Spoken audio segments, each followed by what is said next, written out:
Aku gak butuh hartamu, yang ku butuh hanya cintamu, setulus cintaku padamu. Aku gak mau warisanmu, aku gak mau kekayaanmu, yang ku mau rasa sayangmu, sesayang aku padamu. Hidup sederhana, gak punya apa-apa tapi banyak cinta. Hidup bermewah-mewahan, punya segalanya tapi sengsara. Seperti para koruptor, seperti para koruptor. Aku gak perlu make upmu, aku gak perlu bajumu. Kemudian kita di persidangan. Adapun yang kita tanyakan adalah terkait dengan proses atau mekanisme penganggaran maupun tugas pengawasan dari DPRD Kutai Timur terkait dengan kegiatan pengadaan solar cell home system pada Dinas Penanaman Modal perizinan terpadu satu pintu tahun anggaran 2020. Kan seperti itu.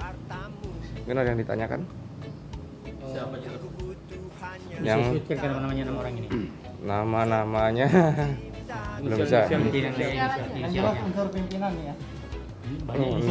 Nah, kita nggak bisa. Jadi ada pokoknya seluruh TABD kita panggil. Awas, kan TABD sudah. Di Banggar. Seluruh Banggar kita panggil, terkecuali mantan ketua karena posisi di Jakarta. Nanti akan kita agendakan dalam beberapa waktu ke depan. Makanya diperiksa juga. Pasti. Di Jakarta itu. Di mana? Dari provinsi ada nggak, Bang? Dari? Belum ada. Belum ada. Dan tadi itu. Selain anggota Banggar yang diperiksa hari ini, adakah yang lain? Begini, yang kita ini kan Banggar pada waktu penyusunan anggaran 2020, berarti yang menjadi Banggar pada saat waktu itu 2019. Oh, Banggar 2019. Intinya dari total kan anggota Banggar itu ada 20. Kita panggil semua. Minus 1 kan? Iya. Minus 1 beberapa anggota dewan. Kalau pimpinan pastilah dia otomatis kan. Intinya Pimpinan kecuali Pak Joni aja ini yang ya. tidak, karena ini baru menjabat yang bersangkutan. Gimana? Kira-kira berapa lama proses periksanya nih, Pak? Ini kan sampean maksa aja, ini lagi berjalan.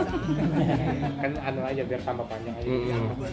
Nanti ya kita bahas terkait dengan regulasi apa yang digunakan, mekanismenya seperti apa, dasar pertimbangan pemberian persetujuan itu bagaimana. Nah, itu kan terkait penganggaran ya. Terus waktu pembahasan itu seperti apa, ada enggak tanggapan atau bagaimana. Makanya kita minta keterangan pada yang bersangkutan supaya keterangan itu ada dua arah, yaitu TAPD kan sudah kita periksa dengan ketuanya, dan juga ini terkait dengan pengawasan. Nah, kenapa dinas itu tidak dilakukan pada saat COVID, dilakukan pemotongan dinas-dinas lain, pemotongan dengan persentase yang besar, ya kan? Kenapa dinas PTSP cuma 3%? Tapi kami tidak bisa menjelaskan rincinya, monggo nanti di pengadilan aja. Gitu. Nah, ini karena ini adalah terkait dengan substansi pokok perkara, kita tidak bisa menyampaikan secara rinci, seputarannya aja. Sekarang sudah berapa orang anggota Banggar yang dipanggil? Anggota yang hadir ini 6 orang. Baru mulai hari ini ya. Dari 7 orang yang dipanggil. Baru hari ini. Yang hadirnya lupa ya. Saya kan nggak kenal kan dewan kan. Jadi yang nggak hadir inisialnya R kalau nggak salah. Tidak hadir. ya, karena ada kegiatan di luar daerah, minta jadwal ulang. Bukan mangkir ya, minta jadwal ulang. Kemungkinan hari Jumat. Yang beredar Jumat itu ada Iya. beberapa orang lagi ada bagi. Kan kita mulai Senin, Selasa, Rabu kan kita nggak, karena terus Kamis kita ada kegiatan, mungkin Jumat. Buat lagi ya. Tapi untuk status tersangka nih gimana yang ke depan? Sejauh ini sudah ada yang ditetapkan. Ini pemeriksaan maraton terus nih berjalan. Jadi begini, pemeriksaan ini terus berjalan sambil juga mengumpulkan alat bukti lain. Akan tetapi untuk penetapan tersangka belum, karena kami mau pemberian intinya mengumpulkan keterangan dan alat bukti secara komprehensif. Jadi menyeluruh. Bahasa kasarnya itu tidak ada tebang pilih kita. Nah, kita sajikan fakta-faktanya seperti apa. Itulah yang akan kita jadikan tersangka nanti. Jadi bukan penetapan tersangka tidak dilakukan secara gerasa-gerusu, tapi secara cermat dan benar-benar analisa yuridisnya harus benar-benar tajam. Kenapa ketika kita menetapkan tersangka, berarti kita wajib memiliki tanggung jawab secara moral, membuktikan yang bersangkutan memang benar-benar bersalah di pengadilan. Kita juga nggak mau zalim ini. Kalau dari awal sampai sekarang bang berapa total? Wah, kalau ngitung tuh banyak ya. Intinya 110 CV, CP-nya ya? ya, 10. 139 kepala desa, Sudah diperiksa itu bang? Sudah. Salah seluruhnya. TAPD, dinas terkait dan pihak-pihak lain. Pihak lain mulai dari penyedia, perantara atau apalah itu.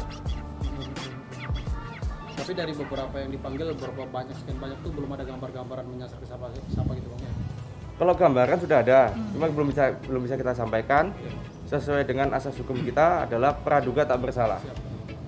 Dan kita tidak bisa sampaikan saat ini. Mohon beri waktu kami bekerja karena perkara ini bukan perkara yang mudah. Kita akan urai, kita tarik benang merahnya, ya kan. Yang salah pasti kita akan proses. Yang tidak bersalah juga kita nggak mungkin kita pidana. Berarti Banggar ini tahapan pemeriksaan terakhir ya? Iya kan? Atau masih ada yang selanjutnya?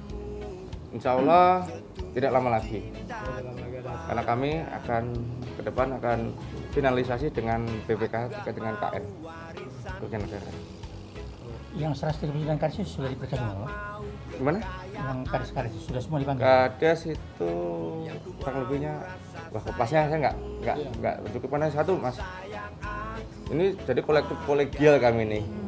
Kami kan saya selalu kasih intel dengan beberapa anggota itu juga meriksa, periksa. Jadi benar-benar kita kejar target tapi nggak asal-asalan. Jadi meriksa itu bisa sampai jam berapa ya? Itulah. Ada yang cuma mungkin 20 pertanyaan, 30 pertanyaan, bahkan ada yang lebih. Kayak kemarin kita meriksa salah satu oknum PA itu sampai dengan 3 hari.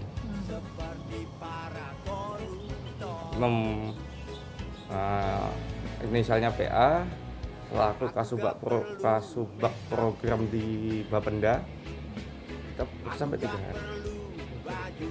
3 hari maksudnya tuh enggak jadi kan kita break. Untuk apa?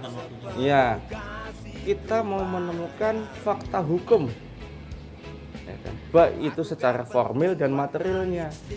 Jadi nggak salah-salah gitu mas. Ya, itu kira-kira. Kalau yang Banggar ada berapa pos? Yang disiapkan kalau Banggar mereka?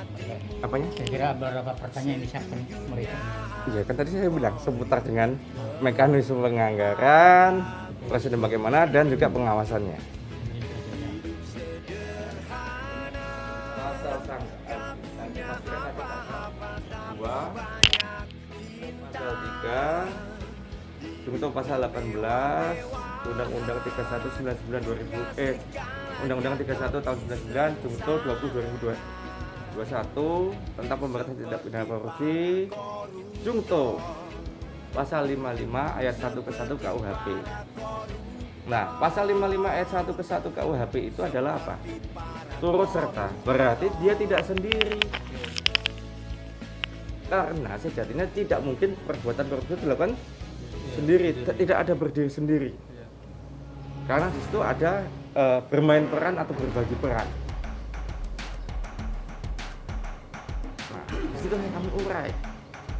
Mana ini intellectual dadernya, mana ini major playernya, mana ini with lockernya kalau bahasa Belandanya seperti itu. Intellectual dader kan otaknya, ya kan? Main brainnya siapa? Kan pasti orang bilang janganlah yang bawa-bawa diambil, pasti gitu kan? Nah, nggak ada istilah bagi kami. Dan karena kami satu makanya ini adalah case building, ya kan? Kita bottom up. Dari bawah kita urai supaya atasnya bisa tersusun. Ini kan segitiga begini, piramida. Gitu. Cuma segala penyampaian itu tidak bisa kita sampaikan semua, karena kami sedang proses penyidikan, pro justisia, supaya nanti ya mohon dukungan dan doa teman-teman supaya kiranya dalam beberapa waktu ke depan segera cepat selesai finalisasi perhitungan kerugian negara oleh BPK juga cepat approve, klop lah dengan kita kan. Nah, kemarin sudah ada sih, cuma kita masih mengikuti petunjuk-petunjuk yang bersangkutan untuk melakukan pemeriksaan terhadap pihak-pihak terkait. Guna apa? Guna mendukung perhitungan kita. Nah, makanya mungkin kalau waktunya ya harusnya kita nggak terlalu lama. Kita juga akan memeriksa beberapa ahli. Ahli siapa aja kita belum bisa sampaikan. Ahli siapa aja kita belum bisa sampaikan. Yang terkait pungli itu laporan langsung dari korban atau Laporannya adalah LKPM online. online? Silakan Ibu cari berita pembandingnya. LKPM online dari Jakarta. Saya lagi meriksa juga. Kebetulan ini lagi break ya sama. Yang pungli itu gimana kelanjutannya? Lagi kita proses. Tetap lanjut ya? Lanjut. Bukti juga ada, kita perdalam motif dan lain-lain siapa yang terlibat. Kalau yang untuk Banggar ini yang Tadi sudah dapat 13 pertanyaan. Bang, itu modus yang pungli itu gimana, kan saya belum mengikuti dari awal, mungkin bisa sedikit dijelaskan kronologinya. Jadi pungli itu sifatnya saya tidak bisa hanya menyampaikan secara lengkap karena sifatnya itu adalah penyelidikan. Intinya salah satu oknum pejabat mantan PLT Kepala Dinas PTSP melakukan penyalahgunaan dengan melakukan pungutan liar di luar dari retribusi yang ditentukan dalam penerbitan IMB. Sudah, itu aja. Kisaran varian yang Belum bisa